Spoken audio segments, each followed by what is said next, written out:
네, 복음의 시선으로 성도와 세상을 잇는 CGN TV 뷰리지. 안녕하십니까, 오도훈입니다.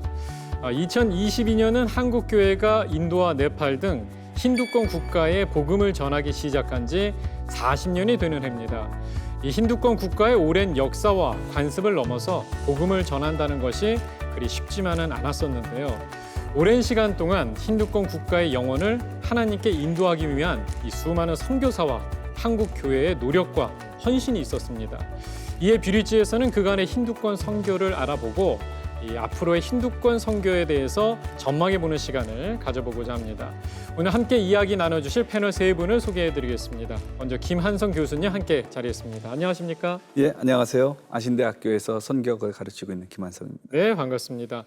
자, 그리고 공갈렙 선교사님 함께 자리했습니다. 안녕하십니까? 네, 안녕하세요. 저는 인도에서 사역하고 있는 인터서브 소속 공갈렙입니다. 네. 자, 그리고 마지막으로 이상용 선교사님 함께 자리했습니다. 안녕하십니까? 안녕하세요. 저는 고신 선교사로서 네. GBT 성경 번역하고 있는 이상용 선교사입니다. 네, 반갑습니다. 이렇게 어려운 걸음 해주셔서 너무나 고맙습니다. 저희가 이 힌두권 선교 이야기에 앞서서 힌두권 문화와 관련해서 좀 이야기를 나눠봐야 할 것 같은데요. 우리 시청자 여러분들께서 힌두권에 대해서 모를 것 같은데 이 문화 또 사회 이런 전반적인 소개를 교수님께서 말씀해 주시죠. 예, 힌두권은 할 얘기가 참 많죠. 네. 그런데 힌두권 하면은 힌두교를 믿는 사람들이 모여 사는 지역 그런 거를 이제 나라로 얘기하면 인도, 네팔 네. 이렇게 말할 수가 있을 것 같습니다. 예. 할 얘기는 많은데 한 세 가지 정도 특징을 제가 좀 말씀을 드리려고 예. 하는데 다양성이 있는 곳이다라고 하는 것입니다. 예를 들어서 얘기를 할게요. 유럽의 인구가 7.5억 명입니다. 예. 50개국이 살고 있습니다. 그리고 그 면적은 1000만 평방킬로미터입니다. 네. 인도는요, 네팔은요, 합해가지고 유럽의 3분의 1 정도 되는 면적입니다. 그러니까 네. 엄청 크죠. 네, 네. 인구는 7억 5천에 거의 2배가 되는 14억입니다. 딱 밀집이 돼 있군요. 그렇죠. 네, 네. 예. 그리고 두 개 국가입니다. 그러니까 얼마나 많은 민족들이, 네. 얼마나 많은 언어들이, 얼마나 많은 관습과 문화들이 그 안에 있겠습니까? 예, 예. 그러니까 인도는 다양하다. 그거를 우리가 기억을 해야 될 것 같고요. 네. 그리고 또 하나는 인도는 네팔은 역사가 오래되었다라고 네. 하는 걸 기억하면 좋겠습니다. 예. 왜냐하면 우리 현대 문명 발상지 중에 이 인도의 지역이 꼭 들어가 있고요. 네. 그런 면에서 아주 역사가 오래되었고요. 또 기독교 역사적으로 보더라도 2000년 가까운 그런 네. 역사를 가지고 있는 그런 지역이다. 네. 그렇게 생각할 수가 있고요. 그리고 세 번째로 이 현대에 들어서 엄청난 변화를 경험하고 있는 지역이다. 네, 네. 그렇게 생각할 수가 있겠습니다. 이거는 정치, 경제, 사회, 문화 모든 영역에서 예. 엄청난 변화가 있다. 그래서 이 세 가지를 좀 기억하면 좋을 것 같습니다. 사실 이 인도와 네팔 이 같은 힌두권 국가라도 지금 말씀하신 것처럼 정말 많은 인구가 이렇게 모여져 있고 문화의 차이점과 또 어떻게 보면 뭐 특징 같은 거가 좀 궁금한데 이거는 송 교수님께서 말씀 부탁드릴게요. 예. 저는 이제 인도 선교사니까 인도를 네네. 중심으로 말씀을 드리면 김한성 교수님 말씀하셨듯이 인도는 역사가 오래되고 한마디로 얘기하면 종교적인 나라다 이렇게 말씀을 드릴 수가 있고 네네. 불교의 발상지로서 우리나라에 많이 알려져 있지만 사실 인구의 거의 80%가 힌두교를 믿고 있다. 예. 불교 인구는 1%도 안 됩니다. 그런데 힌두교와 불교뿐만 아니라 자이나교, 시크교라고 하는 종교가 인도에서 생겼고 예. 그러니까 종교의 발상지이자 전통적으로 종교적인 나라다. 그게 현재까지 계속 이어지고 있다. 예, 예. 그걸 먼저 말씀드리고 싶고요. 네. 그런데 지역마다 참 다양하고 인종이 다양하고 언어도 다르고 예. 종족이 다르고 그다음에 그 힌두교의 영향력 또한 또 다르다. 네. 어느 지역은 힌두교가 영향력이 굉장히 강한 반면 어느 지역은 약한 곳이 또 있고 지역마다 좀 이렇게 다른가 봐요. 그렇습니다. 예, 예. 이게 북동부라고 하는 미얀마 국경 지역은 힌두교의 영향력이 거의 없고요. 그런데 북인도의 대부분 지역은 힌두교의 영향이 굉장히 강하고 예, 예. 남인도도 그렇고 그런데 북인도는 이슬람교가 있기 때문에 두 종교 간의 갈등 또한 같이 있고 예. 하는 아주 복잡한 양상을 갖고 있는 나라가 힌두권의 인도고 그다음에 이제 말씀드릴 수 있는 것은 1991년 그 전과 후입니다. 그게 좀 다른가요? 1991년에 네. IMF 경제 그 위기를 겪고 경제를 개방을 합니다. 그래서 전 세계에 그 경제적인 뿐만 아니라 문화적인 것들이 다 이제 개방이 됩니다. 네네네. 그래서 1991년 이후에 태어난 세대, 지금 현재 10대부터 30대 초반까지, 그리고 그 전의 세대, 예. 하고의 세대 간의 갈등이 유발될 수밖에 없는 세대 간의 차이가 굉장히 큽니다. 네. 이제 신학교에서 그 힌두교를 배운 게 한 40년 전의 일인데 예. 그때 이제 힌두교를 배우면서 힌두교의 신론, 인간론, 죄론 뭐 이런 식으로 배웠어요. 네. 그런데 이제 실제적으로 이제 네팔에 살면서 경험을 해보니까 그런 것은 크게 도움이 잘 안 되는 것 같아요. 네. 저에게 이제 네팔에 살면서 여러 가지 질문이 나오더라고요. 네. 왜 네팔 남자들은 밥을 잘 짓나? 그리고 이제 또 카트만두에 사는 네와리 부족의 전통 흙집이 주로 3층이에요. 네. 근데 식당이 3층에 있어요. 물을 다 이제 가지고 올라가야 되고 네네. 이제 자료를 다 갖고 올라가야 되고 뭐 오르락 내리락 해야 되는데 왜 식당이 3층에 있을까? 예. 그래서 이제 공부를 하니까 그게 다 뿌리가 거의 비슷해요. 정과 부정이라고 하는 것으로 모아지더라고요. 정과 부정이요. 예. 네네. 그 과학적으로 깨끗하다, 깨끗하지 않다 네. 이것과는 완전히 다른 개념이에요. 아. 그야말로 종교적인 이제 정과 부정의 개념인데 네. 네팔 여인들이 이제 예를 들어서 이제 월경을 하게 되면은 집안에 갇혀요. 네. 왜냐하면 월경 자체가 부정한 것이니까. 어. 그러면은 헛간에 갇히기도 하고 예. 심지어는 뭐 동물 축사에 갇히기도 예. 하고 그래서 이제 그 축사에 가두어 놓은 부인 보고 밥하라고 할 수는 없잖아요. 네네. 그러니까 남자들은 아. 이제 처음부터 밥을 하는 분위기 속에서 자랐고 예. 또 그런 상황이니까 밥을 잘 하더라고요. 그래서 정과 부정에 연관돼 있어요. 예. 그런데 이제 그것이 이제 사람과 사람 사이에도 신이 제일 정한 것이고 네네. 그다음에 상류 계급, 하류 계급, 그 이제 불촉 계급은 이제 그냥 부정한 거예요. 네. 그러니까 이제 제가 그 아나운서님 식사하는 걸 봤어요. 네. 제가 부정한 사람이 불촉 계급인데 네. 그러면 식사를 못 하세요. 그 버려야 돼요. 어. 그럴 정도로. 네네. 그러니까 제일 안전한 곳이 제일 높은 곳이죠. 그래서 이제 이게 정과 부정이 온 그 상황에 깔려 있고 캐스터 제도라는 게 이제 사회 제도하고 정과 부정의 개념이 결합된 거예요. 네. 그래서 높은 계급, 정한 계급, 낮은 계급, 부정한 계급, 부정한 계급은 정한 계급으로 올라갈 수 없어요. 예. 올라가면 안 돼요. 예. 근데 듣기로는 이제 이만큼 힌두권 문화가 어떻게 보면 특징이 되게 강력하게 있는데 이 안에 이제 기독교 역사가 들어가기 시작했어요. 요 얘기도 좀 나눠봐야 될 것 같은데 힌두권의 기독교 역사 어떻게 얘기할 수 있을까요? 먼저 우리나라에 선교사님이 들어와서 사신 것이 1884년입니다. 예. 그러니까 지금으로부터 약 140년이 조금 안 되는 그런 시간입니다. 예. 그렇죠? 그러면 기독교 역사가 140년 정도 된다고 얘기를 하는 거예요? 그렇게 말할 수가 네네. 있죠. 우리나라는요. 네. 그거에 비해서 인도의 기독교 역사는요.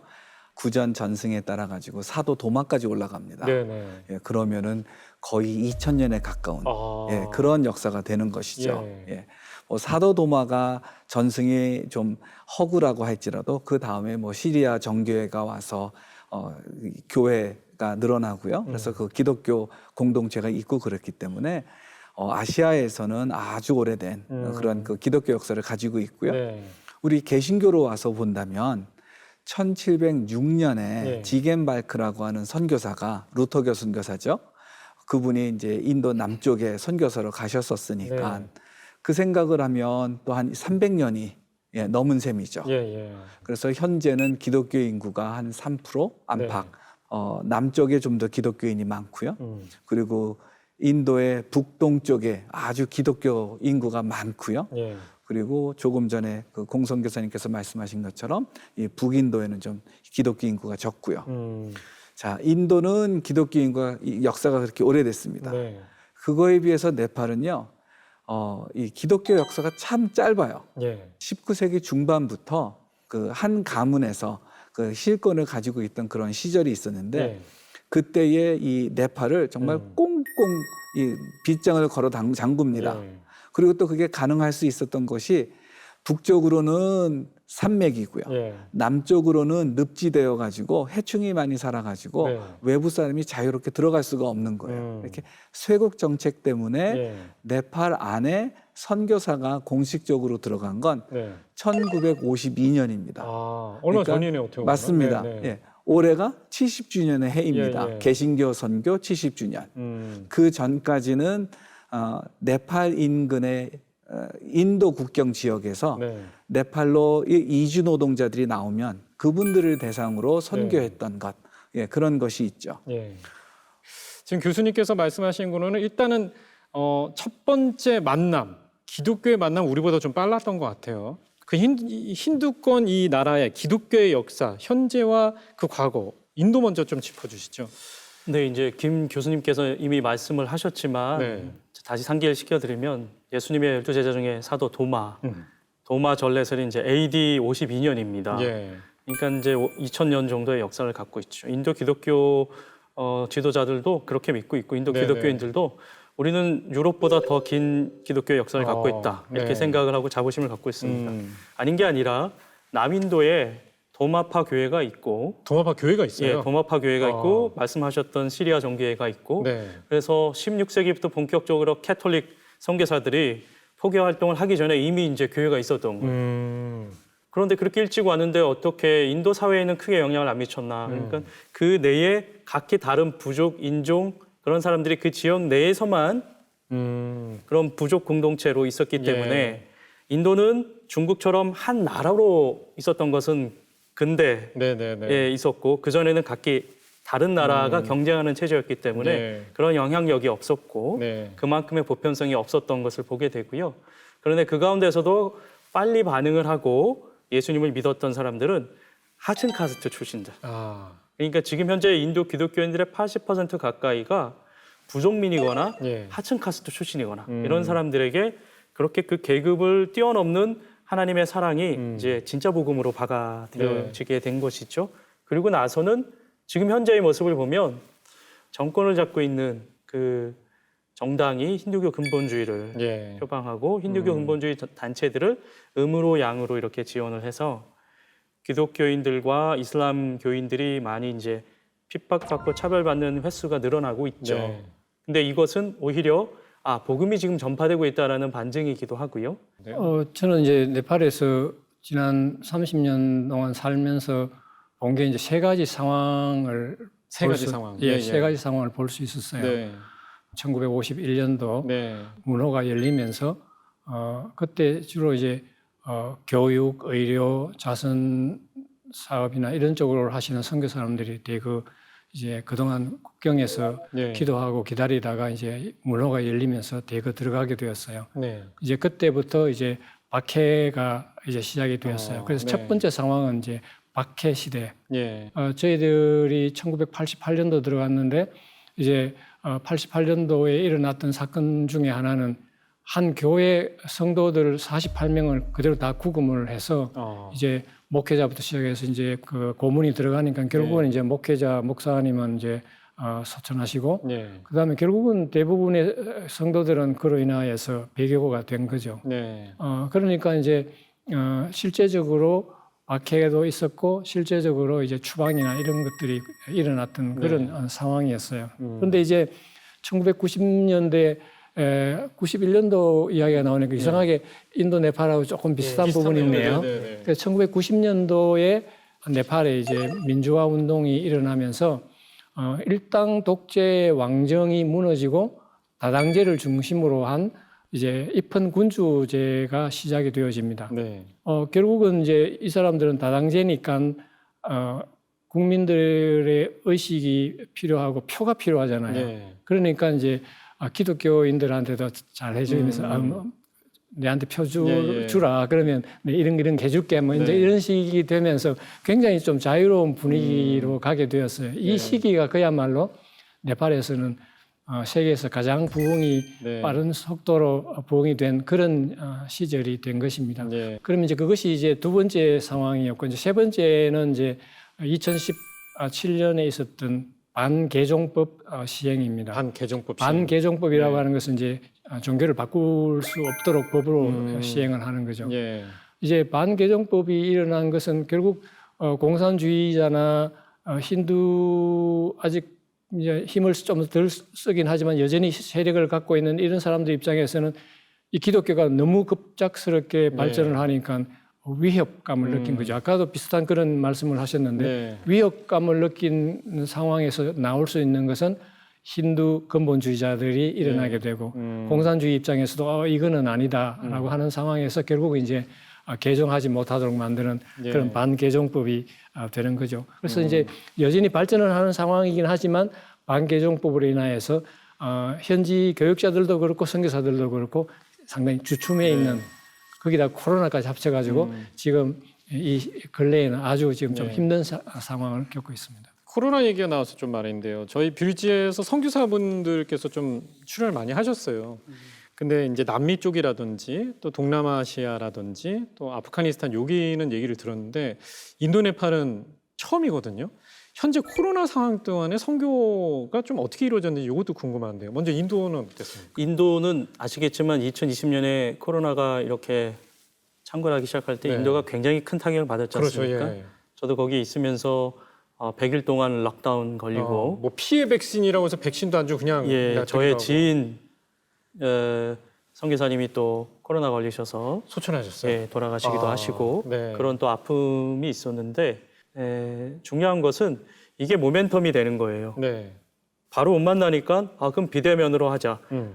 요즘에는 다 시골 사람들도 핸드폰은 다 갖고 있으니까 줌으로 이걸 몇 번 이렇게 클릭을 하니까 다 할 수 있는 거예요. 익숙해지니까 그러니까 줌으로 예배를 드리고 성경 공부 기도하는데 하나님께서 또 그 상황 가운데 성도들을 좀 강하게 해주시는 그런 기회가 되기도 했어요. 반대로 교세가 좀 줄어들었고 위축되었다라고 생각하지만 온라인 사역을 통해서 전에는 이게 다가가지 못했던 사람들까지 연결이 되는 거예요. 그래서 기독교 지도자들도 상당히 그 창조적인 사역의 어떤 방향 이런 것들이 이제 열리기 시작한 거죠. 전통적인 방식과 함께 그것은 부정적인 상황에서도 긍정적인 모습이 아닌가 이런 생각이 좀 듭니다. 네팔은 어땠습니까? 네팔 코로나 상황은 이제 인도 코로나 상황의 2개월 후라고 보면 돼요. 왜냐하면 국경이 열려 있기 때문에 네팔 사람들이 이제 인도에 많이 일하러 들어가 있기 때문에 이제 인도 상황이 어려우면 전부 이제 돌아오게 직장이 되는 거죠. 없으니까 이제 돌아오는데 이제 걸리는 시간이 한 1개월, 2개월 걸린다는 거예요. 그래서 이제 그 여파가 그냥 1개월, 2개월 지나면 네팔에서 이제 그대로 일어나는 그런 상황인데 굉장히 어려웠어요. PCR 검사 이제 한 사람 하는데 한 1,000만 원 정도 해요. 우리나라 돈으로. 그 네팔 쪽은 되게 비싼 돈 아닐까요? 그렇죠. 그러니까 그렇죠. 아예 안 하죠. 검사를 안 하는 거예요. 그냥 아프면은 그냥 쉬하고 그냥 뭐 이제 전통적으로 마시는 그런 차 마시면서 그냥 버티는 거예요. 그러다가 좀 어려운 분은 이제 가시기도 하고 이제 그래서 이제 지금 이 상황을 보면은 거의 결국은 뭐 집단 면역이 된 것 같아요. 지금 현재 상황으로는 그냥 대면 예배로 다 돌아선 것 같아요. 그래서 이제 대면 예배로 돌아서서 보니까 여전히 비대면이 필요하다는 것을 이제 각 사역자들이 이야기를 해요. 왜냐하면 그동안 이제 좀 멀리 떨어져 있던 사람, 지방에 가 있던 사람, 그런 사람들이 이제 특별히 교육이나 훈련 같은 프로그램에 다 참여할 수 있었거든요.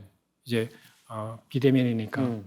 근데 이제 대면으로 돌아서 버리니까 우리는 가기가 어렵다. 그러니까 비대면으로 해달라 이런 요청이 막 그래 되는 거예요. 그래서 교육이나 훈련 같은 프로그램은 대면 비대면이 같이 있어야만 될 정도로 이제 오히려 코로나가 되면서 그 현장에 옛날에는 아예 그 사람들은 제어가 되었을 텐데 그게 더 포함이 돼 있어서 더 이제 또 좀 좋은 면이 있다고 그렇게 봐집니다.